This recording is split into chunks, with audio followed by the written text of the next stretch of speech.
Hi, this is Dr. Gregory Sadler. I'm a professor of philosophy and the president and founder of an educational consulting company called Reason.io, where we put philosophy into practice. I've studied and taught philosophy for over 20 years, and I find that many people run into difficulties reading classic philosophical texts. Sometimes it's the way things are said or how the text is structured. But the concepts themselves are not always that complicated, and that's where I come in.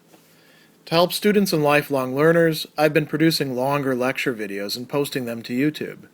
Many viewers say they find them useful. What you're currently watching is part of a new series of shorter videos, each of them focused on one core concept from an important philosophical text. I hope you find it useful as well. One of the paradoxical, indeed as Anselm will say, ineffable, we could call it features of the divine substance in the way that Anselm is gradually working into it in the Monologion, is that it admits of a plurality that isn't completely plurality in the sense that we're used to thinking of in terms of, say, for example, three distinct pieces of chalk right here.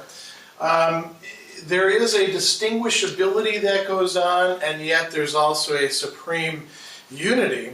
Later on, Anselm is going to imply that perhaps even our notions of unity and what we think of it in terms of unity of worldly beings, to use a slightly Heideggerian way of talking about this, is not the right model to apply to the divine. And he's going to talk about this ultimately in terms of the unity of the Father and the Son. He's not actually using that language in certain of the passages that we're referring to here, but that's all implicit within it. Earlier in Monologion 29, he has asserted that the utterance, the word, what we're going to call a little bit later, the locutio or the verbum, is the same as the divine substance or spirit, which is uttering the utterance, which is expressing the word, right? The logos, this is a logos theology here. The logos is the same thing as what is uttering that. And we've seen that the word can be understood as the reason or wisdom or knowledge of God. Now in Monologion 37, he is going to say, we've been talking about two different beings here, but this is a bit off base because there really is only one supreme creating being, one creator and origin, as he says. He says, since he is consubstantial with him whose word he is, he must be the supreme essence, but there is only one supreme essence. How do we know this? Well, remember back to the earlier arguments that we've done videos about why the divine has to be one. There can be only one super substance, let's call it. And he says, this supreme essence is the only creator and the only origin of all created things. So he says, whatever the supreme spirit makes, his word also makes, and in the same way. So both of them are creating, and in a certain respect, neither one is creating apart from the other. He says, whatever the Supreme Spirit is with respect to creation, his word is also, and in the same way. Nevertheless, the two of them together are not so in more than one way, for there is not more than one supreme creating essence. So this seems as if, all right, we really have unity here. Why are we talking about plurality? Well, because there's different aspects perhaps going on, but it's all really one thing. Monologion 38 is going to open this up a bit. And this is not going to be completely satisfying to those who want to apply a kind of logic or model for being drawn from worldly beings. And Anselm concedes that from the start. He says, this is something quite unusual, and that's the understatement there, in the case of other things, but something that seems to happen in the case of the Supreme Spirit and his word. He's already talking in dualistic terms there. He says, for it's certain that whatever they are in their essence and whatever they are in respect to creation is present in each of them individually and in both of them together in such a way as to be complete in both and yet not introduce any plurality into the two of them.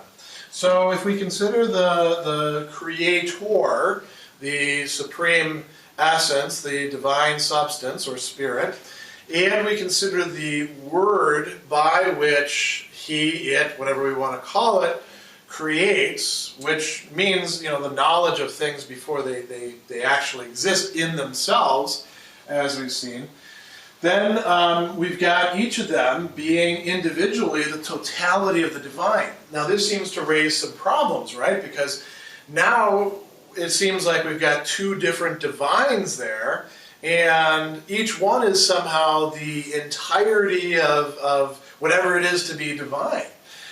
So Anselm is going to try to work his way through this, and the argument that he's going to make here ultimately rests on this point that the Word cannot be his own Word. That what is involved in being the Word of something is some sort of distinction. So he goes on and he says that what we have here, he says, it's in a strange way quite clear, the one whose word exists cannot be his own word, and the word cannot be the one whose word he is. Thus, in that which signifies either what they are substantially or what they are with respect to creation, they keep an individual unity. At the same time, there is an ineffable plurality. Ineffable means that we cannot fathom it, we cannot express it. It's ironic because we're talking about expression here, right? But we cannot adequately comprehend it. It says, ineffable indeed. So Anselm wants to explore the paradox here. Although necessity compels that they be two things, there is no way to express what they are two of. Are they two gods? Are they two divine substances? No, because as we've seen, there's a video specifically about this, divine substance is substance in a way different than other things that we call substances and other metaphysical accounts of substance. For example, Aristotelian accounts, also Platonist accounts. What we're calling substance here can only be, in the divine substance, can only be one. And yet it has to have a plurality in it. So he says, even if they can be said to be two equals, right, in relation to each other, if it's asked what the thing is of which these relatives are said, one will not be able to answer in the plural, as when two lines are said to be equal, or two human beings are said to be similar. It says, they're not two equal spirits, or two equal creators, or two of anything that signifies either their essence or their relationship to creation. Nor are they two of anything that signifies the relationship of one to the other. They are not two words or two images. So he goes on and he says, it is established one cannot express what the Supreme Spirit and His Word are two of, even though they must be two because of their individual properties. So what are the individual properties that he's going to talk about?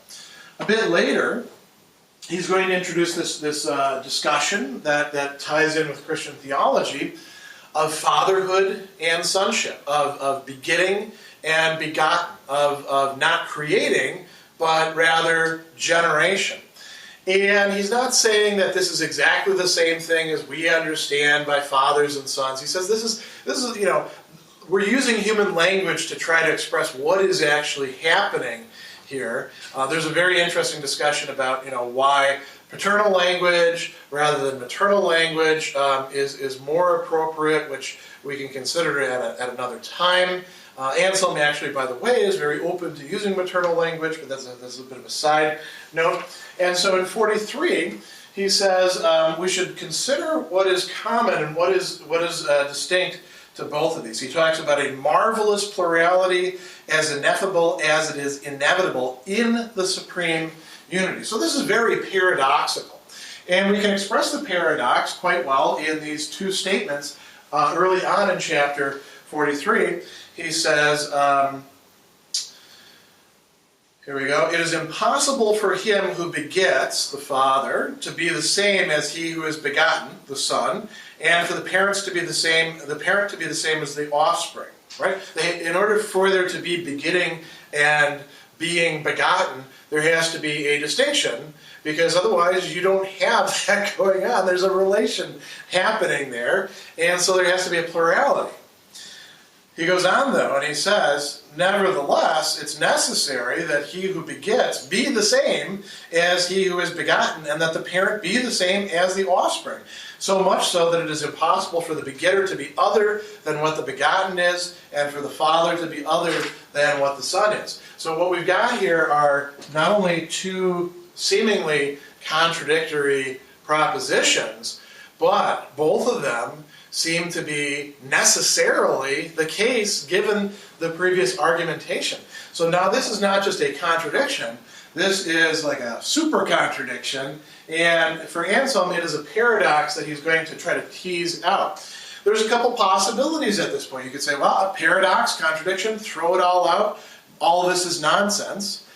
That's one thing. You could try to, find some way to reconcile them in a way that would make, entire sense for the rational mind, sort of take all the teeth out of the paradox, so to speak. Anselm doesn't do that. He's willing to still recognize the limits of our understanding of this at the same time that he's continuing to explore it. So he says, look, the Father is one thing, the Son is another, so much so that it is obvious that they are two.